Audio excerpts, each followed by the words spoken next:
1162 में दुनिया में बहुत उथल पुथल मची हुई थी। तभी तेमुजिन, जिन्हें हम जंगिस खान के नाम से जानते हैं, का जन्म हुआ।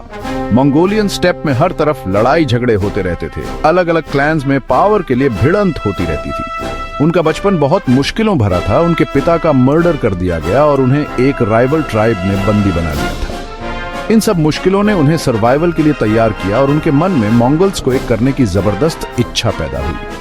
छोटी उम्र से ही तेमुजिन में लीडरशिप क्वालिटीज दिखने लगी थी। उन्होंने अलायंसेस बनाए, लॉयल फॉलोअर्स इकट्ठा किए और मंगोल पॉलिटिक्स की कॉम्प्लेक्सिटीज को बड़ी चतुराई से समझा।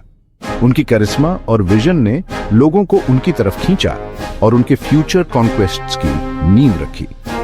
तेमुजिन समझते थे कि मंगोल्स को ट्रूली यूनाइट करने के लिए उन्हें ट्रेडिशनल ट्राइबल लीडर्स की पावर तोड़नी होगी। डिप्लोमेसी और मिलिट्री पावर दोनों का इस्तेमाल करके उन्होंने अपने राइवल्स को हराया और मंगोल ट्राइब्स को अपने बैनर तले एक कर दिया। 1206 में कुरुल्ते में, जो मंगोल चीफ्स की एक ग्रैंड असेंबली थी, उन्हें जेंगिस खान, द ग्रेट खान, सभी मंगोल्स का रूलर घोषित किया गया।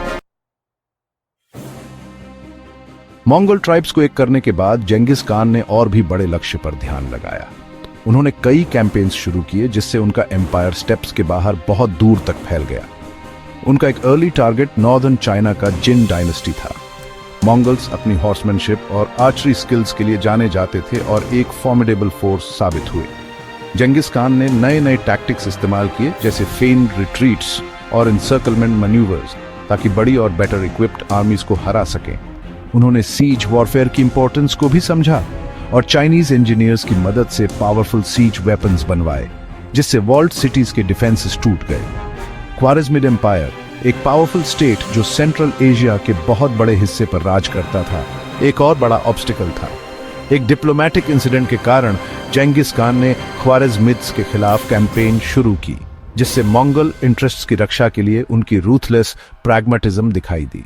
इस कॉन्फ्लिक्ट के नतीजे में ख्वारिज़मिड एम्पायर का पतन हुआ और मंगोल डोमेन में कई नए टेरिटोरीज शामिल हो गए। जेंगिस खान की मिलिट्री सक्सेसेस का एक कारण उनके इनोवेटिव टैक्टिक्स एंड स्ट्रेटजीज थे। उन्होंने अपनी आर्मी को एक highly disciplined and mobile force में ऑर्गेनाइज किया, एक डेसिमल सिस्टम का यूज करके, जिससे एफिशिएंट कमांड एंड कंट्रोल मुमकिन हुआ।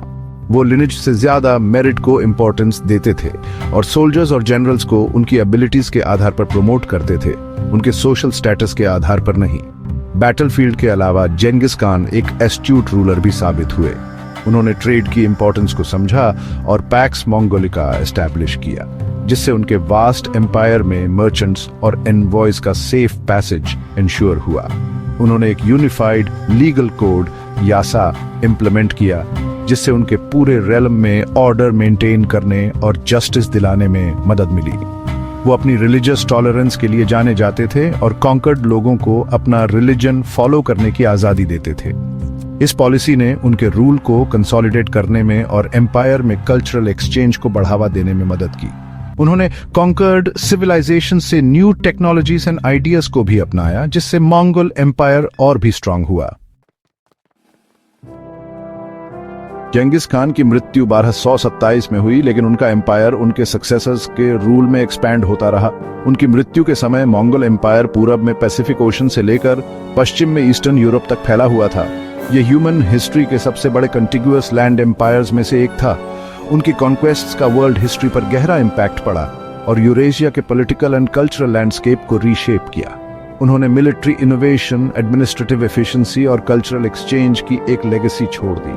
हालांकि उन्हें अक्सर वॉर में उनकी रूथलेसनेस के लिए याद किया जाता है, जेंगिस खान एक विजनरी लीडर भी थे जिन्होंने मंगोल्स को एक किया और अनप्रेसिडेंटेड एक्सपेंशन और कल्चरल फ्यूजन के एक एरा की शुरुआत की।